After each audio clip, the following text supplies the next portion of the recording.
So you just picked up your new camera, the Sony ZV-1, and you're super excited to dive in, start vlogging, or start creating on your YouTube channel. Well, you're in luck because in today's video, I'm going to be doing a step-by-step guide to help you get the highest quality video you can possibly get out of this camera. So if this is our first time meeting, I want to welcome you guys to the channel. And I also want to thank you guys for helping me to reach 600 subscribers very recently. Actually, today we hit this milestone. So thank you guys. And with that being said, let's jump right into the video today. So first I want to say that it is very important that you guys make sure that you set up your time and date correctly as you're setting up the camera for the first time. It'll make it much easier to organize your vlogs so that you can just drop it all on the timeline and it's already in order. So right after setting up the camera, this should be the first screen you're gonna see. Now the first thing that you want to do is go up here and hit the mode button, and then you want to scroll over to the video icon just like this, and we're gonna hit that right there, and we're gonna get these options. So if you're vlogging, which this video is for people who are vlogging,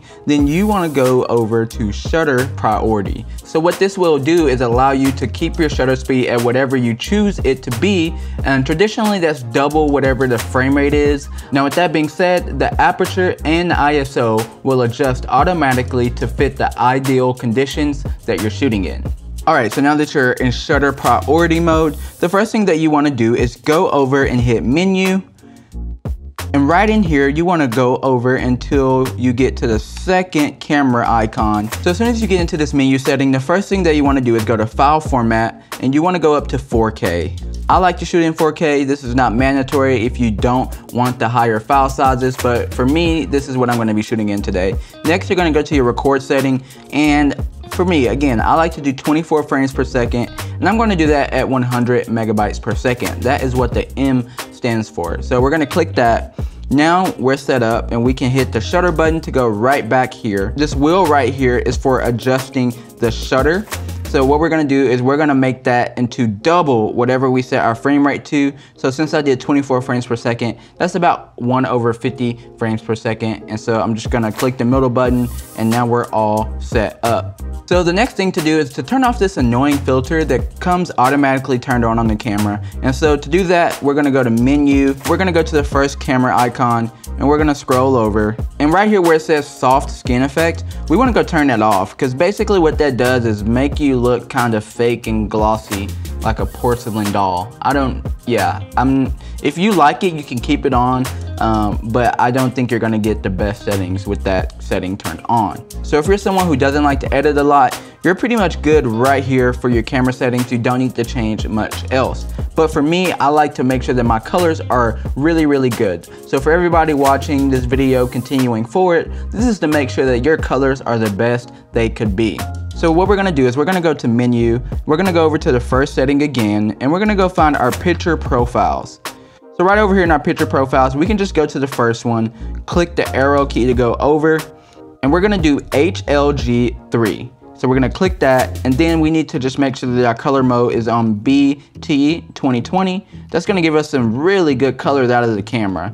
So with that set up now, you're gonna see a very flat image, but we're gonna fix that. So go over to menu, go all the way up again so you can scroll all the way over to the toolbox.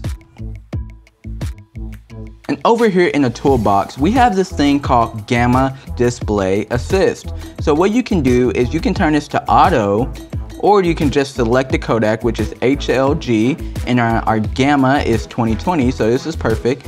So what this will do is basically give you a preview of what it's gonna look like when it's color graded. So whenever you get the files into your computer, it's not actually gonna look like the colors that's on this display.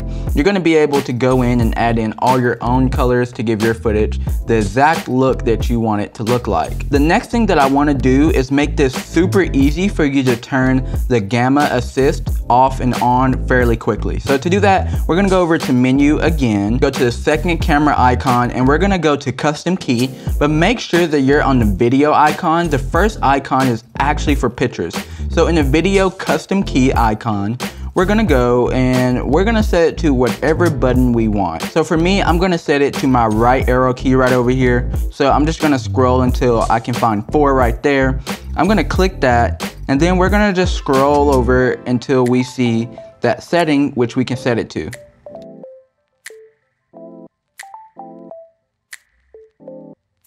So right here, gamma display assist, and now we're set. We can hit the menu button and go back. So now if we're in this setting right here on our camera, all we have to do is to turn that color on and off is we can just hit that button, and now we can just go to off. So now we don't have to go digging through our settings to turn that off and on. Now we're halfway through the video. We only have a few more settings to do. So if you guys are still watching this video, go ahead and hit that subscribe button for more tips and tricks like this. All right, so now let's go ahead and set up our camera to track our faces. Let's just make sure that that's all good. So first, let's hit the function key.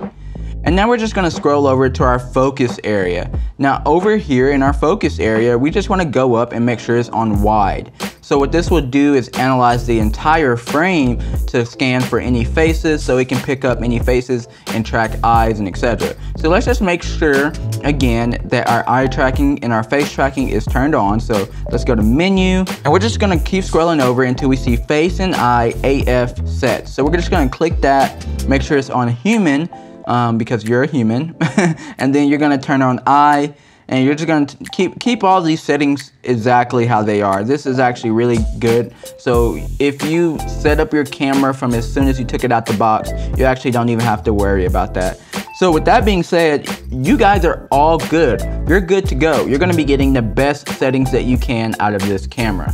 So thank you guys so much for checking out and sticking through this video today. And if you guys are still interested in some beginner tips for getting the best quality out of this little camera, then go ahead and subscribe to the channel, because next week I'll be releasing another video on what to do with this footage to give it the best appearance when you're editing it on your computer or even on your iPad. With that being said, I'll see you guys in the next video.